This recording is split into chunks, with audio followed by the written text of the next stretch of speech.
udah mode Mulai. ini nih. Oke. Bismillahirrahmanirrahim. Assalamualaikum warahmatullahi wabarakatuh. Waalaikumsalam warahmatullahi wabarakatuh.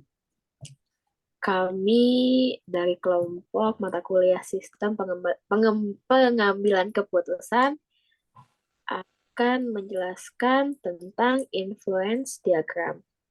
Anggota kelompok kami terdiri dari saya sendiri, Irma Siti Rahmah dengan NRP 1930-10178. Lalu ada Sultan Al-Ghifari dengan NRP 1930-10176. Lalu ada Iqbal Septian Pranata dengan NRP 1930-10181. Dan terakhir ada After Ardiansyah dengan NRP 1930-10183. Berikut adalah pembahasan yang akan kami bahas tentang influence diagram. Pertama, pembahasannya adalah deskripsi, kedua adalah manfaat, ketiga adalah konsep, dan terakhir ada studi kasus yang akan dijelaskan oleh saya pribadi dan kelompok saya. Untuk materi deskripsi akan dijelaskan oleh Iqbal, silahkan. Ya, terima kasih Irma. Di sini saya akan menjelaskan deskripsi dari influence diagram. Influence diagram itu berdasarkan Delbecq, influence diagram merupakan diagram yang menggambarkan hubungan input dengan komponen sistem, hubungan yang terjadi antar komponen di dalam sistem, dan hubungan berbagai komponen dengan output sistem, termasuk bagaimana pengaruh hubungan tersebut terhadap kinerja sistem yang diamati. Kalau lebih mudahnya, jadi influence diagram itu merupakan representasi grafis dari suatu model keputusan yang digunakan untuk membantu perancangan, pengembangan, dan pemahaman model.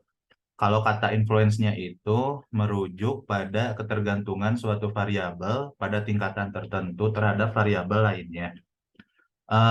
Influence diagram ini pertama kali itu diperkenalkan oleh J. Wright Forrester pada tahun 1968 yang berfungsi sebagai salah satu instrumen dalam proses pengambilan keputusan, di mana tujuannya adalah menggambarkan bagaimana masing-masing variabel dalam sistem saling mempengaruhi satu sama lain secara ringkas dan sederhana. Selanjutnya akan dijelaskan oleh Irma.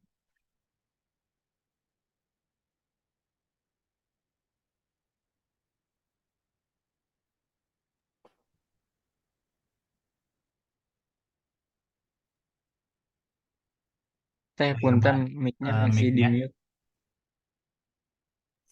mute. Sorry. Selanjutnya adalah manfaat penggunaan influence diagram. Yang pertama ada pemodelan, yang kedua ada diagram lebih sederhana, yang ketiga ada sebagai alternatif pengambilan keputusan.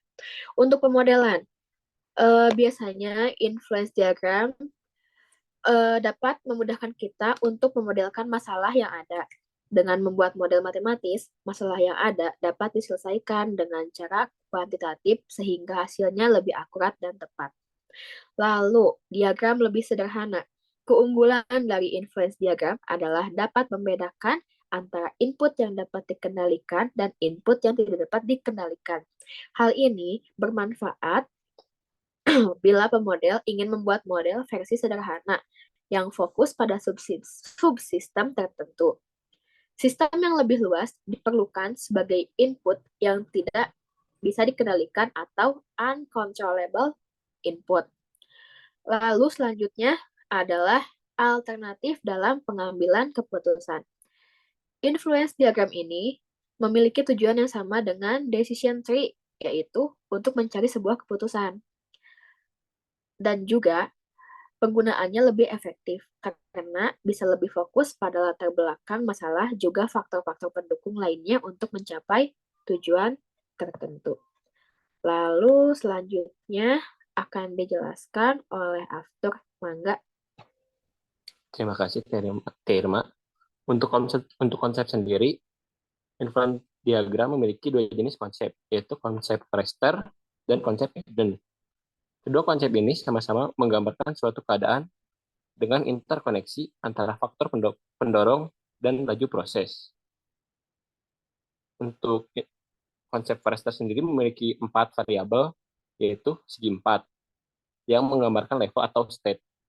Variabel yang dapat mengendalikan dalam mengambil keputusan. Yang kedua ada lingkaran, yaitu variabel terikat dalam sistem suatu kasus. Yang ketiga ada awan, variabel pembatas dalam suatu kasus yang tidak dapat dikendalikan. Yang keempat ada variabel lingkaran berhorizon atau parameter dan konstanta. Untuk selanjutnya, di konsep Forrester sendiri ada 2 variabel, yaitu valve yang menunjukkan suatu fungsi dan kapsul, itu variabel output dari sistem di suatu kasus.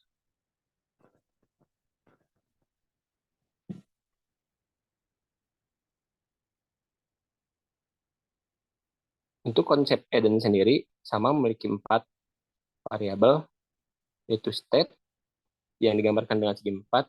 Variabel ini dapat dikendalikan dalam mengambil keputusan. Yang kedua ada juga lingkaran, variabel terikat dalam suatu kasus. Yang ketiga ada awan, yaitu variabel pembatas dalam suatu kasus yang sama tidak dapat dikendalikan juga. Yang keempat ada kapsul, yaitu variabel output dari sistem di suatu kasus. Untuk tanda panah sendiri, influence diagram memiliki 6 jenis tanda panah. Yang pertama ada garis putus-putus yang menunjukkan informasi. Yang kedua ada garis lurus tipis yang menunjukkan material. Yang ketiga ada garis panah tebal yang menggambarkan peralatan. Yang kelima ada order yang digambarkan 4 lingkaran sama garis panah. Yang kelima ada uang yang digambarkan dengan 4 lingkaran dan 1 garis panah. Yang kelima ada manusia, yaitu digambarkan dengan 2 garis tipis dan tanda panah. Untuk studi kasus akan dijelaskan oleh Saudara Sultan. Silakan, Saudara Sultan. Baik, terima kasih. Untuk studi kasus, contoh penerapan influence diagram. Pada PT Smile adalah suatu industri kecil yang bergerak dalam perakitan sepeda. Berdasarkan evaluasi pada tahun 2012, perusahaan telah berhasil menjual sepeda sebanyak 12.000 unit dalam 1 tahun. Metode respon konsumen yang diterapkan perusahaan adalah make to stock, mengingat waktu dan jumlah pembelian sepeda dari konsumen yang bersifat random. Untuk menjaga loyalitas pelanggan, agar tidak berpindah ke produsen lain, pemilik perusahaan selalu berusaha untuk memenuhi permintaan pelanggan, meskipun dengan resiko menyediakan komponen-komponen sepeda melebihi jumlah permintaan yang datang. Akibatnya biaya yang harus ditanggung perusahaan untuk investasi dan penyimpanan barang menjadi lebih besar. Diketahui bahwa biaya yang dibutuhkan untuk membuat sepeda sebesar 250.000 per sepeda, dan biaya simpan per tahun sebesar 20% dari modal produksi. Hal ini tentu saja dapat mengakibatkan menurunnya keuntungan yang diperoleh oleh perusahaan.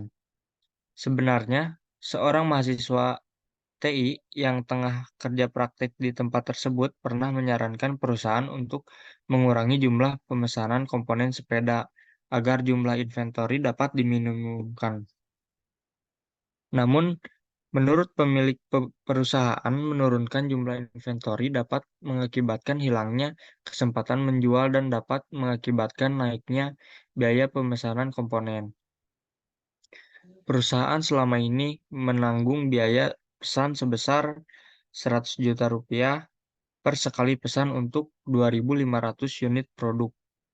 Sehingga biaya per unit yang dibebankan pada setiap sepeda dapat dikurangi dengan memesan komponen sesuai batas pemesanan maksimum. Contoh penerapan influence diagram yaitu ada 2 dengan sistem relevan dan influence diagram. Di sini Untuk sistem relevannya sebagai input jumlah produksi dan outputnya total biaya operasional. Dan input tambahan ada demand, biaya pesanan, biaya produksi, dan biaya inventory. Untuk influence diagramnya, jumlah produksi, frekuensi pesanan, jumlah inventory, total biaya simpan, total biaya produksi, total biaya pesan, dan total biaya operasional.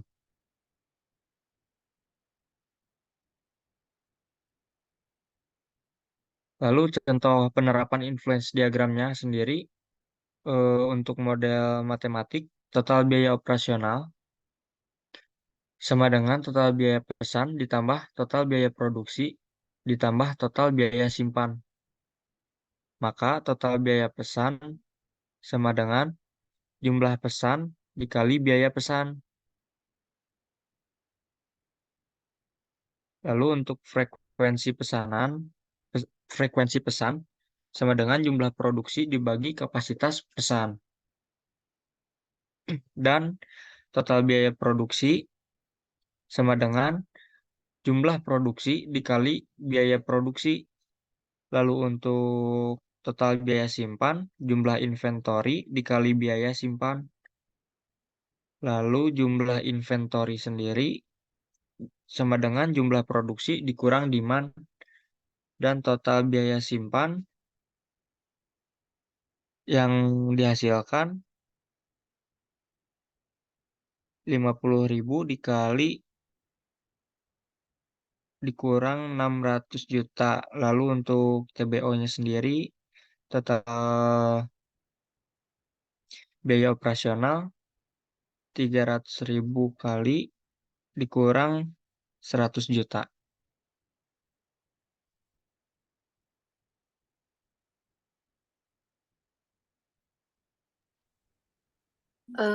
Terima kasih untuk semuanya yang telah mempresentasikan seluruh materi yang ada.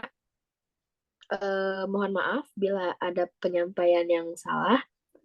Wassalamualaikum warahmatullahi wabarakatuh. Waalaikumsalam warahmatullahi wabarakatuh. Guys,